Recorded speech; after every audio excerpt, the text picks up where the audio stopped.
তো ফাঁকা, এখানে একটা করলার চারা রোপণ করা যাবে। জায়গা ফাঁকা থাকলে একটা করলার চারা রোপণ কর রে মা, জমির একটা জায়গাও বাদ রাখা যাবে না।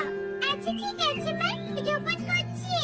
এই বলে টুকি একটা করলার চারা ফাঁকা জায়গায় রোপণ করে। এভাবে মা দিয়ে পুরো জমিতে করলার চারা রোপণ করতে থাকে। এদিকে কাকুলি কিছুটা দূর থেকে টুনিকে করলা চাষ করা দেখে বলে, দেখো কাকুলি দেখো, টুনি ওর মেয়েকে নিয়ে কত আগ্রহের সাথে করলা চাষ করছে। ঠিকই বলেছো, ওদের দেখে মনে হচ্ছে এবার পরে করলার দাম অনেক বেড়ে যাবে। হ্যাঁ গো, এবার মনে হয় টুনি করলা বিক্রি করে ধনী হয়ে যাবে, আর আমরা দুজনে বসে বসে ওর ধনী হওয়া দেখবো। কে বলেছে বসে বসে টুনির ধনী হওয়া দেখবো? আমরা ওর মতো ধনী হব। কিভাবে ওর মতো ধনী হব শুনি? ও যেভাবে করলা চাষ করেছে আমরাও সেভাবে আমাদের জমিতে করলা চাষ করব, আর ওর মতোই কিছুদিন পর বনে করলা বিক্রি করে ধনী হয়ে যাব। বুঝেছো? হ্যাঁ হ্যাঁ বুঝেছি। তাহলে আর দেরি কিসের, চলো এক্ষুনি গিয়ে বাজার থেকে করলার চারা কিনে নিয়ে জমিতে রোপণ করি। এই বলে কালু কাকুলি সেখান থেকে সোজা বাজারে চলে আসে আর করলার চারা কিনে টুনির মতো তাদের জমিতে রোপণ করে। এভাবেই কয়েকদিন কেটে যায়।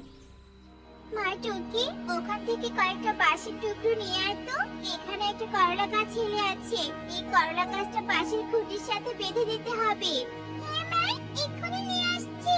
কালু দেখো, টুনি ওর করলা গাছের মাচা দিচ্ছে, চলো চলো আমরাও কি আমাদের করলা গাছের মাচা দেই? হ্যাঁ হ্যাঁ চলো চলো। কালু কাকুলি এসব বলে তাদের করলা খেতে চলে আসে আর টুনির মতো তাদের জমিতে করলা গাছের জন্য মাচা তৈরি করে দেয়। এভাবেই আরো কয়েকদিন কেটে যায়।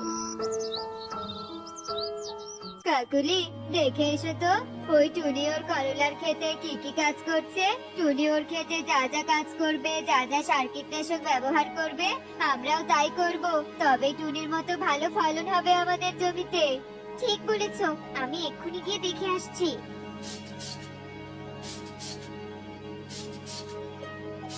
কালু কালু, দেখে এলাম টুনি ওর জমিতে কীটনাশক স্প্রে করছে পোকা তাড়ানোর জন্য।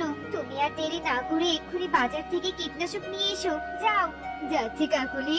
কালু চলে যায় আর কীটনাশক নিয়ে এসে করলাতে স্প্রে করে। এভাবেই আরো কয়েকদিন কেটে যায়। টুনি করলার ক্ষেতের করলা ফলন বেশ ভালো হয়, সেই সাথে টুনির মতো কালু কাকুলির জমিতেও করলার ফলন বেশ ভালো হয়।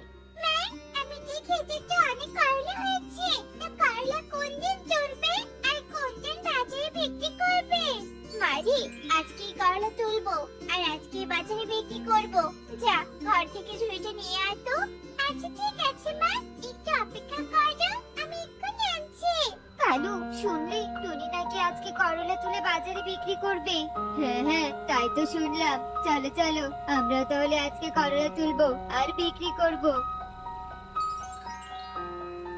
করলা নিবে করলা, দাদা দিদিরা করলা নিয়ে যাও, করলা নিয়ে যাও, টাটকা টাটকা করলা। যারা যারা করলা নিবে তাড়াতাড়ি চলে এসো আমার দোকানে। এই টাটকা টাটকা পুষ্টিযুক্ত করলা নিয়ে যাও, দাদারা দিদিরা ভাই বোন সকলে এসো আর করলা নিয়ে যাও।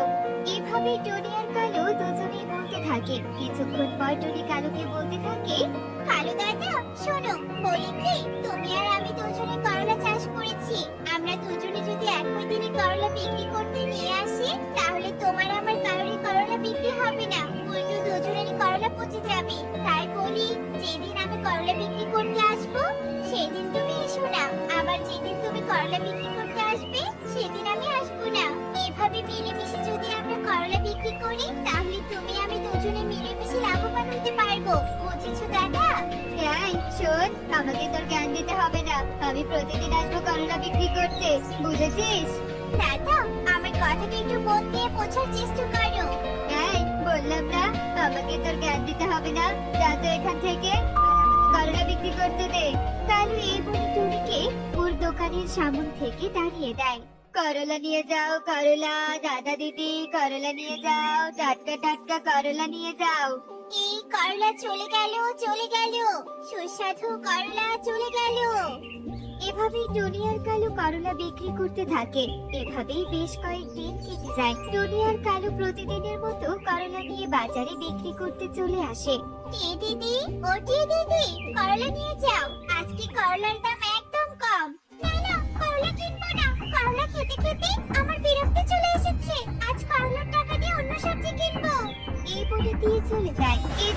টুনিকে দেখে কালু বলতে থাকে, ময়ূরী দিদি করলা নিয়ে যাও, আজকে করলা অনেক সস্তা দামে তোমাকে দিব। আরে ডাক্তার, করলা যা দিত, আর তো তিতো সবজি রোজ রোজ খাওয়া যায় নাকি? তোর ভালো তুই খা। এই বলে ময়ূরী চলে যায়। এভাবেই আরো দুদিন কেটে যায়। বনবাসী টুনি আর কালুর করলা না কেনার কারণে ওদের করলা পুষতে শুরু করে। হায় হায়, এত কষ্ট করে করলা চাষ করলাম আর সেই করলা কিনা পচে যাচ্ছে, এবার কি হবে? হায় বিধাতা, কি করে সংসার চালাবো? এসব ওই কালু দাদার জন্য হয়েছে। কত করে মিলেমিশে করলা বিক্রি করতে চাইলাম, কিন্তু শুনলই না। আর যদি মিলেমিশে করলা বিক্রি করতাম তাহলে এই দিন দেখতে হতো না। আমি এখন কি করব? মা, কেঁদো না, শান্ত হও। আর শোনো, করলা তো কেউ খাওয়ার জন্য কিনতে চাইছে না, তাই আমি বলি কি, তুমি করলা দিয়ে বাড়ি বানাও। দেখবে বনবাসীরা করলা দিয়ে বাড়ি বানানো করলার বাড়ি অনেক পছন্দ করবে আর সবাই কিনেও নেবে। তাই তাহলে আমি এক্ষুনি করলা দিয়ে বাড়ি বানানো শুরু করছি। এই বলে টুনি আর দেরি না করে টুকির বুদ্ধি মতো করলা দিয়ে বাড়ি বানাতে শুরু করে। এভাবেই বেশ কিছুক্ষণ কেটে যায়। টুনি করলা দিয়ে অনেক কয়েকটা বাড়ি বানায়। করলার বাড়িগুলো তো খুব সুন্দর বানিয়েছো মা। দেখবে করলাগুলো বিক্রি করে তুমি বেশ লাভবান হবে। তাই যেন হয় রে মা, তাই যেন হয়। মা, আর দেরি করো না, বাড়ি বিক্রি শুরু করে দাও। হ্যাঁ হ্যাঁ রে মা, এই বাড়ি নিয়ে যাও বাড়ি। দাদারা দিদিরা বাড়ি নিয়ে যাও, করলার বাড়ি। যারা অল্প টাকার মধ্যেই নিজেদের বাড়িকে আধুনিকতার ছোঁয়া দিতে চাও তারা আমার কাছে চলে এসো, চলে এসো আর করলার বাড়ি নিয়ে যাও। ও মা, এ আমি কি দেখছি? কি সুন্দর করলা বাড়ি! এই বাড়িগুলো আমার অনেক পছন্দ হয়েছে। আমি একটা বাড়ি কিনবো। আমিও কিনবো। টুনি, একটা করলার বাড়ি কত করে রে? বেশি না দিদি, প্রতিটা বাড়ির দাম মাত্র 10,000 টাকা। এত কম দাম? এই নে টুনি, আর আমাকে একটা বাড়ি দে। আমাকেও দে রে। ময়ূরী বিউটি টুনির কাছ থেকে করলা বাড়ি কিনে নেয়। এভাবেই আরো দুদিন কেটে যায়। পুরো বনে টুনির বানানো করলা বাড়ির প্রশংসা ছড়িয়ে পড়ে। অন্যদিকে কালু, ওই টুনি তো ওর করলাগুলো দিয়ে বাড়ি বানিয়ে বিক্রি করছে, কিন্তু আমরা তো বাড়ি বানাতে পারি না। তাহলে আমরা করলা বিক্রি করব কি করে? তবে কি আমাদের করলাগুলো পচে লাভের বদলে ক্ষতি হবে? হায় হায় হায় রে, ভেবেছিলাম করলা বিক্রি করে ধনী হব, আর এখন ধনী হওয়া তো দূর, উল্টো টুনি ধনী হচ্ছে। বউ, এত চিন্তা করছো কেন? টুনির মতো আমরাও ধনী হব। বারবার বলো টুনির মতো আমরাও ধনী হব। তা কি করে ধনী হবে শুনি? কি করে আবার ধনী হব? শোনো, তুমি আর আমি টুনির বানানো করলা বাড়ি চুরি করব আর তা পাখিদের কাছে বিক্রি করে ধনী হব, বুঝেছো? হ্যাঁ হ্যাঁ, বুঝেছি। তাহলে আজ রাতে টুনির করলা বাড়ি চুরি করে আনবো। যেই কথা সেই কাজ। কালু কাকুলি রাতের আধারে টুনির বাড়িতে আসে আর ওর বানিয়ে রাখা করলা বাড়িগুলো সব চুরি করে। সর্বনাশ রে সর্বনাশ, আমার করলা বাড়িগুলো কে চুরি করলো? কার নজর লাগলো আমার সুখের সংসারে? টুনি এভাবে কাঁদতে থাকে। ঠিক তখনই ওখানে টুকি চলে আসে। তুমি এভাবে কাঁদছো? ওদিকে কালো কাকা আর কাকুলি কাকি করলা বাড়ি বিক্রি করছে। ওই বাড়িগুলো দেখে মনে হলো ওগুলো তোমার। ওরা আমার যে বাড়ি চুরি করেছে মনে হচ্ছে। তাই নাকি? দেখি তো গিয়ে। কি কালু দাদা, কাকুলি দিদি, এগুলো তো আমার হাতে বানানো বাড়ি। তার মানে এগুলো তোমরা চুরি করে এনেছো? এসব বলছিস? চুরি করে আনবো কেন? এগুলো আমরা বানিয়েছি। বানিয়েছো? না কখন? কখন বানিয়েছো শুনি? আমি তো দেখলাম না তোমাদের বাড়ি বানাতে। আমরা রাতে বানিয়েছি, সেজন্যই তুই দেখতে পারিসনি। যা তো এখান থেকে, ভাগ। আমাদেরকে শান্তি মতো বাড়ি বিক্রি করতে দে। ওরা এভাবে বলে টনিকে তাড়িয়ে দেয়। কালু কাকুলি আমাকে বোকা পেয়েছে। আমার বাড়ি চুরি করে আমাকে বড় বড় কথা বলে তাড়িয়ে দিল। চোরের দল, ওদের আমি মজা দেখাবোই দেখাবো। আজকে আমি বিছুটি পাতা দিয়ে করলা বাড়ি বানাবো। এই বলে টুনি বিছুটি পাতা দিয়ে কয়েকটা করলা বাড়ি বানায়। এভাবেই দেখতে দেখতে রাত নেমে আসে। রাতে কালু কাকুলি পুনরায় টুনির বানানো করলা বাড়ি চুরি করে আর পরের দিন পুনরায় বনবাসীর কাছে করলা বাড়ি বিক্রি করে। দেখো কাকুলি, দেখো কতগুলো টাকা। হ্যাঁ কালু, হ্যাঁ, টাকা দেখে আমার অনেক খুশি লাগছে। অনেক খুশি লাগছে তাই না? চুল চুলকানি যুক্ত করলা বাড়ি বিক্রি করে এখন খুশি লাগছে?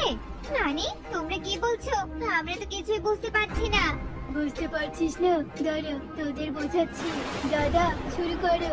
ওরে বাবা রে, ওরে বাড়ি, পড়ে গেলাম তো, পড়ে গেলাম। আরে দাদা, কাকলি দিদি, কেমন লাগলো বনবাসীর মার? তুই এমনটা করেছিস, তাই না? ইচ্ছে করে চুলকানির ঔষধ মিশিয়ে আমাদের মার খাওয়ালি। এমনটা না করলেও পারতিস। তোমরা আমার বাড়ি চুরি করে বিক্রি করবে আর আমি হাত গুটিয়ে বসে বসে দেখবো নাকি?